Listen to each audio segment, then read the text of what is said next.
অবিচার ব্যবিচার করবে, কিন্তু টাকার কাছে তারা সবকিছু পার পেয়ে যায়। তা আমার কাছে মনে হয় আমরা এমন একটা বাংলাদেশটা এখন সে পুরনো বাংলাদেশ নয়, নতুন বাংলাদেশ। আমরা দৃষ্টান্ত স্থাপন করতে চাই, দৃষ্টান্ত দেখাতে চাই। আর আমি আমাদের যারা উপদেষ্টা মণ্ডলী আছে তাদেরকে খুব লজ্জার সাথে বলতে হয়, আমাদের 4 জন মহিলা উপদেষ্টা আছেন, নারী উপদেষ্টা আছেন। তা ওনারা আসলে কি করছেন? আমাদের যে স্বরাষ্ট্র উপদেষ্টা আছেন উনি একের পর এক ব্যর্থতার যে পরিচয় দিচ্ছেন, যে আইন শৃঙ্খলা পরিস্থিতি, দেশের সব সামগ্রিক পরিস্থিতি এক ম্যাসাকার অবস্থা, বিভৎস অবস্থা। আমরা তো 5 আগস্ট এই জন্য ঘটেনি, অভ্যুত্থান এই জন্য ঘটেনি। আমার পাশে যে জুলাই যোদ্ধারা আছেন, এই যে যারা মৃত্যুর কোলে ঢলে পড়ার পরে এখনো যারা আমরা বেঁচে আছি, এই জন্য আমরা সেদিন যুদ্ধ করিনি, বা এই জন্য ফ্যাসিস্ট তাড়াইনি, স্বৈরাচারকে আমরা হটাইনি, যে আমাদের একটা অনিরাপদ বাংলাদেশ হবে। আমরা দেশবাসীর কাছে এমনকি আমার রাষ্ট্রের কাছে বলা, যাদের খালি পাওয়ার আছে, আমরা পাওয়ার না, ন্যায্যতা দেখতে চাই, জাস্টিস দেখতে চাই। যেমন আমরা আসিয়া, আমাদের ছোট বোন আসিয়ার যারা ধর্ষণ করছে তাদের যেমন বিচার চাই, আমরা বসুন্ধরা গ্রুপের যে এমডি আনবির আছে, আমরা মুনিয়ারও জাস্টিস চাই। মুনিয়াকে যেভাবে ধর্ষণ করেছে, নির্যাতন করেছে, তারপরে হত্যা করেছে, আমরা মুনিয়ার জন্য জাস্টিস চাই। আমরা তনুর জন্য জাস্টিস চাই। আজকে যারা আমার বোন সিএমএইচে কখন জানি মরে যায়, আমরা আতঙ্কে আছি, লাইফ সাপোর্টে আছে, সে আইসিইউতে আছে, তার যেমন বিচার চাই। প্রত্যেকটা ভিকটিমের আমরা বিচার চাই। যারা ধর্ষক আছে তাদের প্রকাশ্যে আমরা একটা ফ্যাসিস্টে হ্যাঙ্গারে ঝুলাতে চাই, তাদেরকে পাথর মেরে মারতে চাই। আমরা কেউ যেন সামনে তার কাছে যত পাওয়ার থাকুক, যত টাকা থাকুক, কেউ যেন আনবির যেন মনে করতে না পারে আমার কাছে টাকা আছে, আমার কাছে পাওয়ার আছে, আমরা যেন মুনিয়ের সাথে নাই অবিচার করতে পারি, ব্যবিচার করতে পারি। আমরা আনবিরেরও বিচার চাই। আমার বোন আসিয়ার উপরে যে জুলুম নির্যাতন করা হয়েছে তারও বিচার চাই। ধন্যবাদ। আমার নাম হচ্ছে এমদাদ, আমি একজন জুলাই যোদ্ধা এবং সাথে আমি একজন শিক্ষার্থী। আচ্ছা ভাই, ধর্ষকের শাস্তি আসলে কি হওয়া উচিত? ধর্ষকের শাস্তি তো আমি অ্যাজ এ মুসলিম, আমি যদ্দূর জানি আমার ধর্মে বলা হয় যে যারা এই ধরনের কর্মকাণ্ড করে তাদেরকে হচ্ছে অর্ধেক মাটিতে গাড়িয়ে পাথর নিক্ষেপ করে মেরে ফেলার কথা বলা হয়েছে।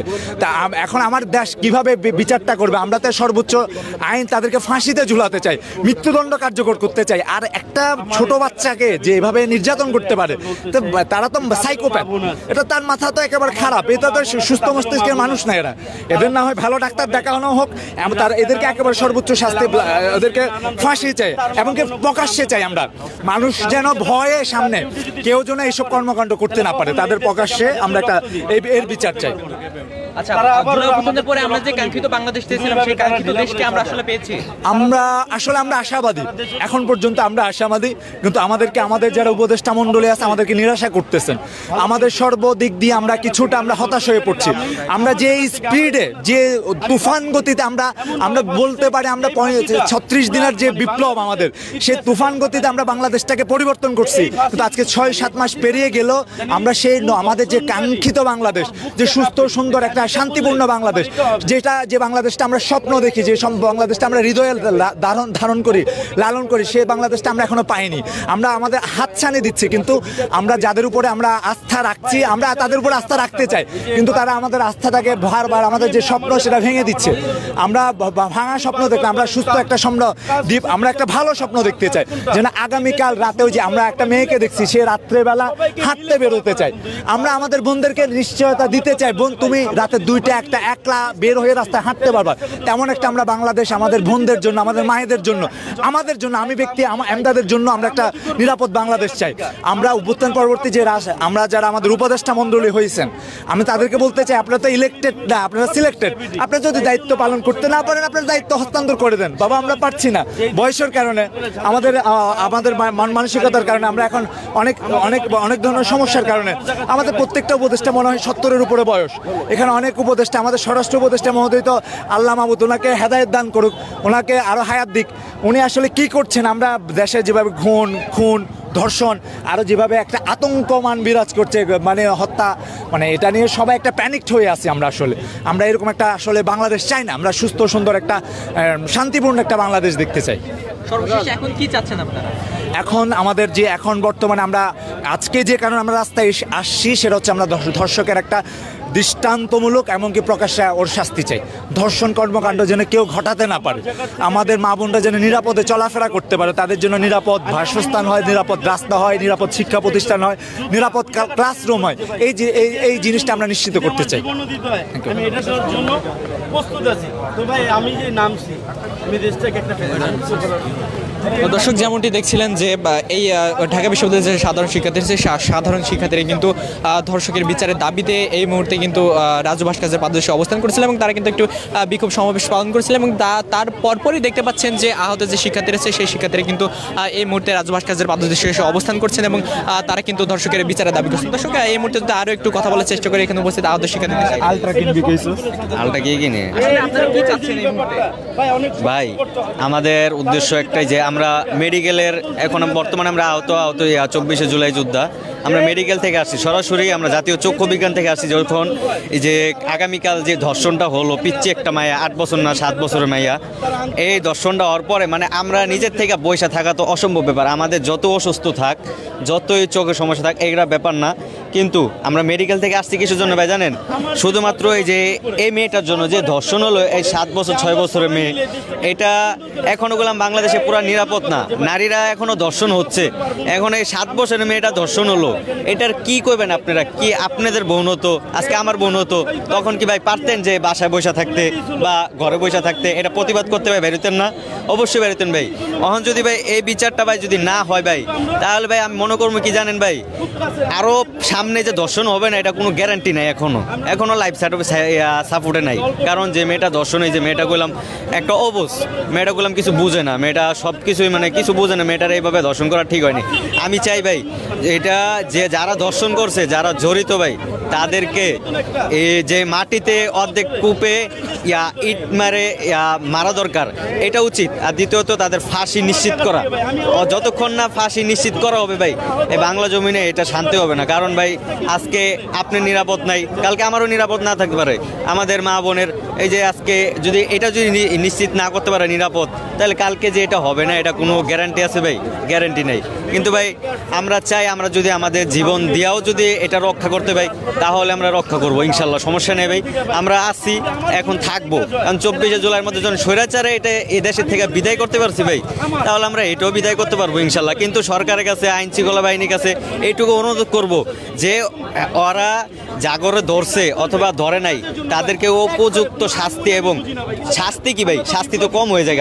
ওকে ফাঁসি দিতে হবে এটাই আমার মানে নিজের থেকে মানে আমি একজন রুগী ভাই আমাদের আরও যোদ্ধা আছে তারাও রোগী ভাই মেডিকেলতে এত রাতে আসা কারণ ভাই একটাই ভাই আমরা ওই মেয়েটার ফাঁসি এবং ন্যায্যমূলক বিচার চাই ভাই এটুকু ভাই আমাদের প্রত্যাশার কোনো ভাই কিছু বলার নাই জুলাই অভ্যুত্থানের পরে আপনারা যে কাঙ্ক্ষিত বাংলাদেশ আমরা যে কাঙ্ক্ষিত বাংলাদেশ চেয়েছিলাম সেই কাঙ্ক্ষিত বাংলাদেশকে আমরা পাচ্ছি ভাই জুলাই গণঅভ্যুত্থানের পরে যে বাংলাদেশটা চাওয়া হয়েছিল ভাই সেই বাংলাদেশটা অবশ্যই হয়েছিল 90% হয়েছে কিন্তু ভাই 10% এখনো হয় নাই 10% বিভিন্ন জায়গায় মনে করেন এখনো এই যে স্বৈরাচার ঘুরতেছে এটা এদিকে প্লেন চলতেছে বহুত কিছু ভাই এখনো ভাই এটা মানে পুরো বাংলাদেশ পুরো কমপ্লিট ভাই 100% ভাই কি হয় নাই আমি চাই ভাই যেতে অতি শীঘ্রই ভাই বাংলাদেশটা শান্তিপূর্ণ এবং আইনশৃঙ্খলা পরিস্থিতিভাবে এটা রক্ষা হোক কিন্তু ভাই এই নারী বিচার যদি এখনো না করে ভাই পরবর্তী অনেক সমস্যা হয়ে যাবে ভাই কারণ আজকে আছে কালকে আরেক সমস্যা হয়ে যেতে পারে আপনার বোনে যদি কালকে একটা মানে ক্ষতিগ্রস্ত হয়ে যায় আপনি কি নিশ্চিত দিতে পারবেন না ভাই তাহলে অবশ্যই ভাই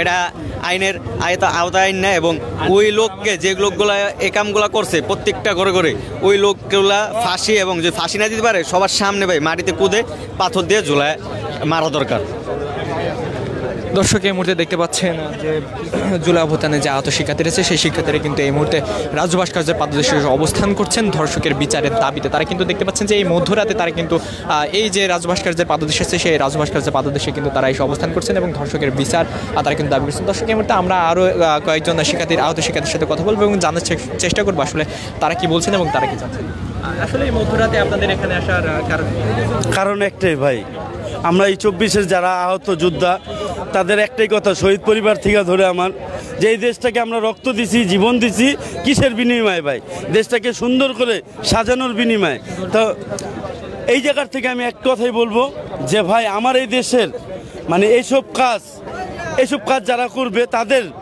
মানে ফিল্ড মানে বলতে গেলে আমার যে ফিল্ডটা আছে আমার মনে হয় যে আমরা তো ফ্যাসিস্টের বিরুদ্ধে দাঁড়াইছি আমার মনে হয় যে এই জায়গায় ফাঁসিটা দেওয়া দরকার যে এমনভাবে ফাঁসি দেবে তার ফাঁসিটা দেখে তারা যারা এসব কাজ করে এই মানে আমার মুখ দিয়ে বলার মতো না এসব জঘন্য কাজ যারা করে তাদের মানে জানি বুক কাঁপে এরকমভাবে তাদের বিচার করা দরকার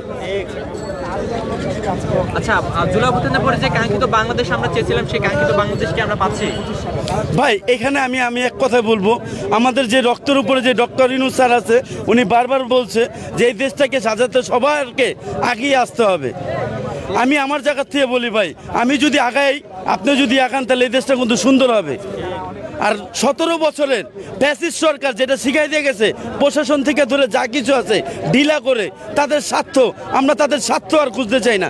যারা স্বার্থ খুঁজবে তাদের জন্য একটা আইন করা হোক, যে একবারে সোজা কথা, সে সরকারি চাকরি নেওয়ার আগে কি ছিল, তার ব্যাকগ্রাউন্ড কি ছিল, তারপরে কি হয়েছে, তাহলে এই দেশটা সুন্দর হয়ে যাবে ভাই।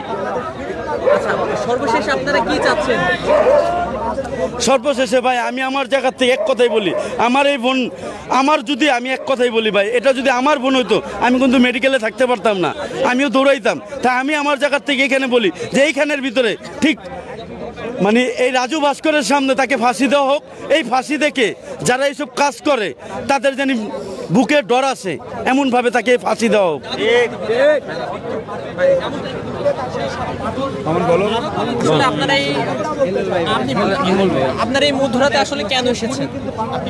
হাসপাতালে যখন শুয়ে থাকি আর যখন দেখি যে বাংলাদেশের বর্তমান সিচুয়েশনের এইরকম র্যাপিড বাহিনী থাকা সত্ত্বে, আমাদের আইন শৃঙ্খলা বাহিনী থাকা সত্ত্বে আমার বোন রোডে নিরাপদ অবস্থায় ঘুরতে পারছে না, সে হাসপাতালে কাতরাচ্ছে, সেই সময় কি হাসপাতালে থেকে শুয়ে থাকা আমাদের দ্বারাই সম্ভব?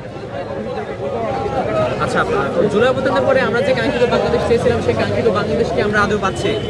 আদেও পাচ্ছি, এই কথাটা আমি আপনার কাছে প্রশ্ন রাখবো যে আপনি আমি যদি সবাই একত্রিত হাতে হাত রেখে দেশ গড়ার কাজ করি, এই দরকার 10 বছর 15 বছর যারাই ছিল তারা কি আমাদের দেশের বর্তমান যে সিচুয়েশন, এই সিচুয়েশনে কি আমাদেরকে ভালো জায়গায় রেখে গেছে?